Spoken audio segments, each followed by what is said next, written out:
So our first one is to decide if they were adjacent or not adjacent. You guys told me they were not adjacent because they do not share the same side, even though they share the same vertex. So we see that this one is non-adjacent. Over here, we see they share the same vertex. They share a common side. We see that that one is adjacent.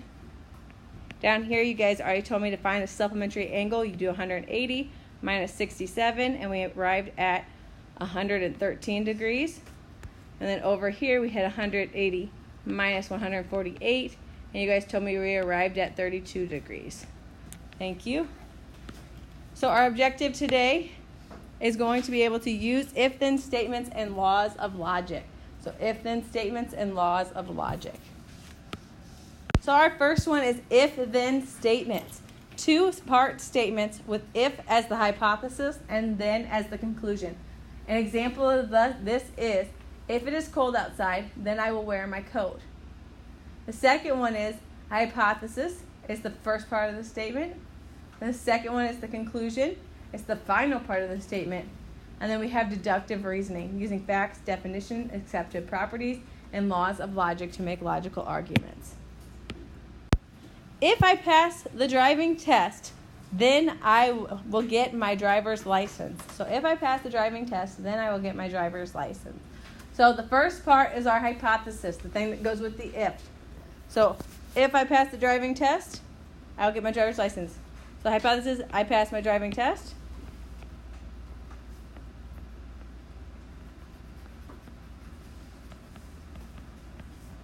What's going to come from passing that driving test? You're going to get that license. It's the conclusion. So if you pass it, this is what happens next. You're going to get that driver's license. So I will get my driver's license.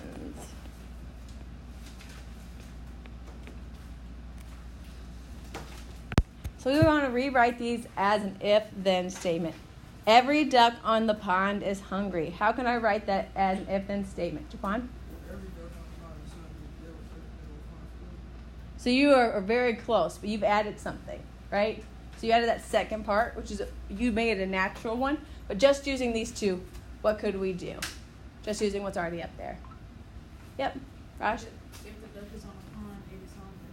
So we can use that one. That definitely works. If the duck is on the pond.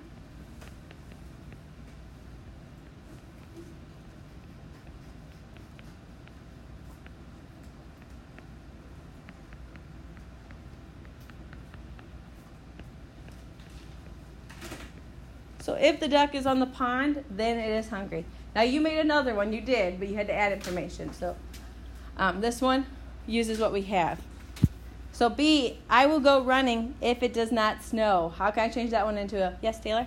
If it does not snow, then I will go running. Yep, so you're just rearranging this one. So if it does not snow,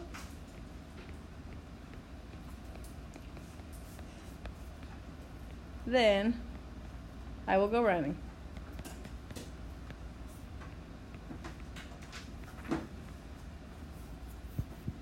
Okay, next one up. I think it's supposed to say I will buy, not if I buy. I will buy a CD if it costs less than $15. How can I write that one? Yeah, Jaquan?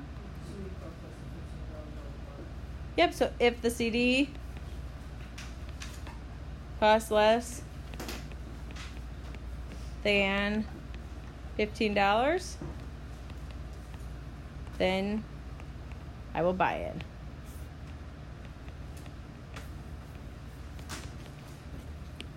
First one is the law of detachment. If the hypothesis is true of an if-then statement is true, then the conclusion is also true.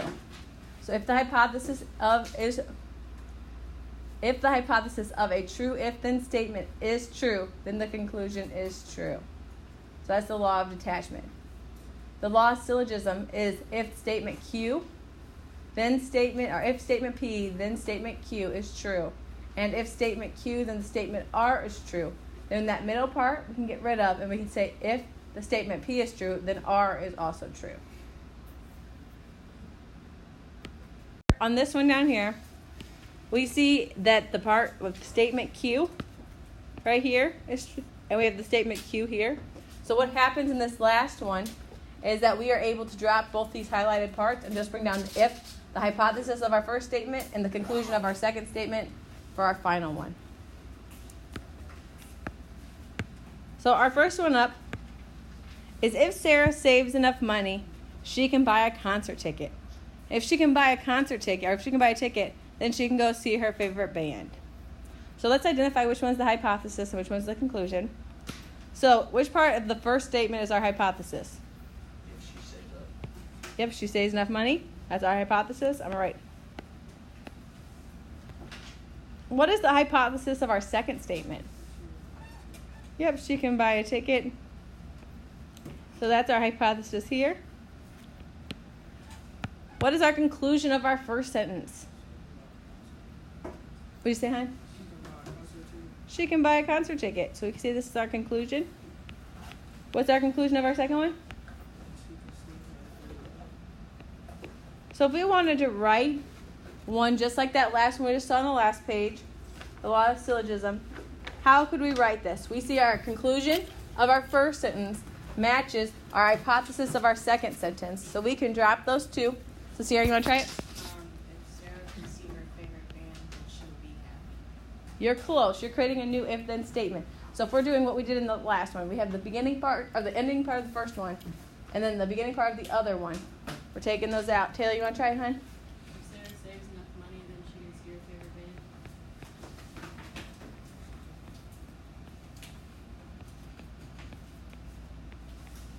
So Sarah saves enough money, then she can see her favorite band.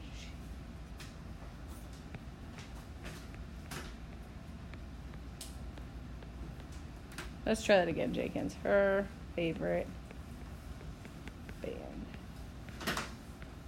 So again, that is the hypothesis of our first statement and the conclusion of our second statement. Where the conclusion of our first statement matches the hypothesis of our second statement, we can take those out and then create this statement here. So that we're taking out this part because they match, and then whatever's not highlighted is what we brought down. So our first one is, if two angles are vertical angles, then they are congruent. Does that part hold true with what we learned yesterday? Yes, right? We learned that vertical angles are congruent. So angle 1 and angle 2 are congruent. So angle 1 and angle 2 have to be vertical angles. So that's our first one. Our second one is, if two angles are vertical angles, then they are congruent. So it's the same first statement in both of them, right? And then this is what we're judging. If angle 1 and angle 2 are vertical angles, so angle 1 and angle 2 have to be congruent. Which one of those do you feel like is true? So we're going to see that B is going to be our true statement here. I'd actually like to use this one. So I want us to look at that first one. So if two angles are vertical angles, then they are congruent. We know what that looks like. I'm going to draw it up here on the board. You see you have the two angles are vertical angles.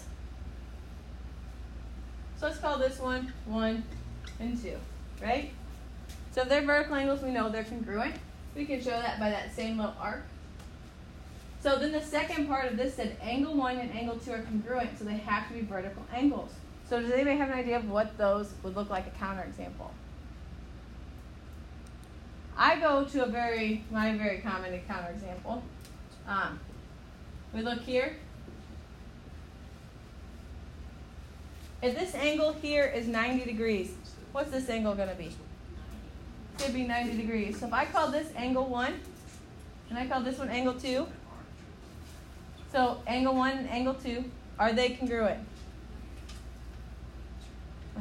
Anybody? I could kind of hear it. Yes, they're congruent. They're both 90 degrees. Are they vertical angles? No, what are these? They're adjacent angles. They're right angles. And we learned this other word again yesterday. They are linear pairs. But they are not vertical angles. So this one is a counterexample for A. If two angles are vertical angles, again, you're here. And we know that 1 and 2 are vertical angles, then they are congruent. So they just flipped the hypothesis and conclusion in these. So if you knew they were vertical angles, then you know they have to be congruent.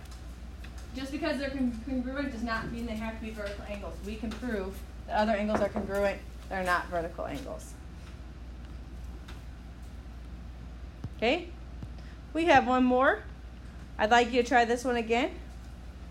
Okay, so our first one is if two angles form a linear pair, then they are supplementary. Angle 3 and angle 4 form a linear pair, so the angles are supplementary. That's our first one. Our second one is if two angles form a linear pair, then they are supplementary. Again, that first statement are the same. Angle 3 and angle 4 are supplementary, so they form a linear pair. Which one of these is our true one? Always true. A or B? We're going to see that A is. Did anybody come up with a counterexample for B? Counterexamples, so you can see it. Okay, so if angle 2 and angle 3 are linear pairs, and they are supplementary. If angle 3 and angle 4 are supplementary, then they're linear pairs. So can you draw angle 3 and angle 4 to be supplementary but not being linear pairs? So what does it mean to be supplementary? They add 180. So that whole first day I introduced that to you, that's what we did. So a counterexample would be 3 and 4. Are these supplementary? They add to 180, right? So they are. Are they linear pairs? No, they're not, because they don't share the same vertex. They don't share the same side. So we see that they are going to be supplementary. They are not linear pairs. So our correct argument is A. Write a statement that follows the pair of true statements. If the ball is thrown at the window, then or it will hit the window. If the ball hits the window, then the window will break. Are you ready to try it? So what is it going to be? If the ball is thrown at the window, then the window will break. Yep, so he saw that we're going to take the hypothesis of our first one, the conclusion of our second one. We see that the conclusion of our first sentence is the same thing as the hypothesis of our second one. So we can just take the part that were underlined and create that what he said. So if the ball is thrown at the window,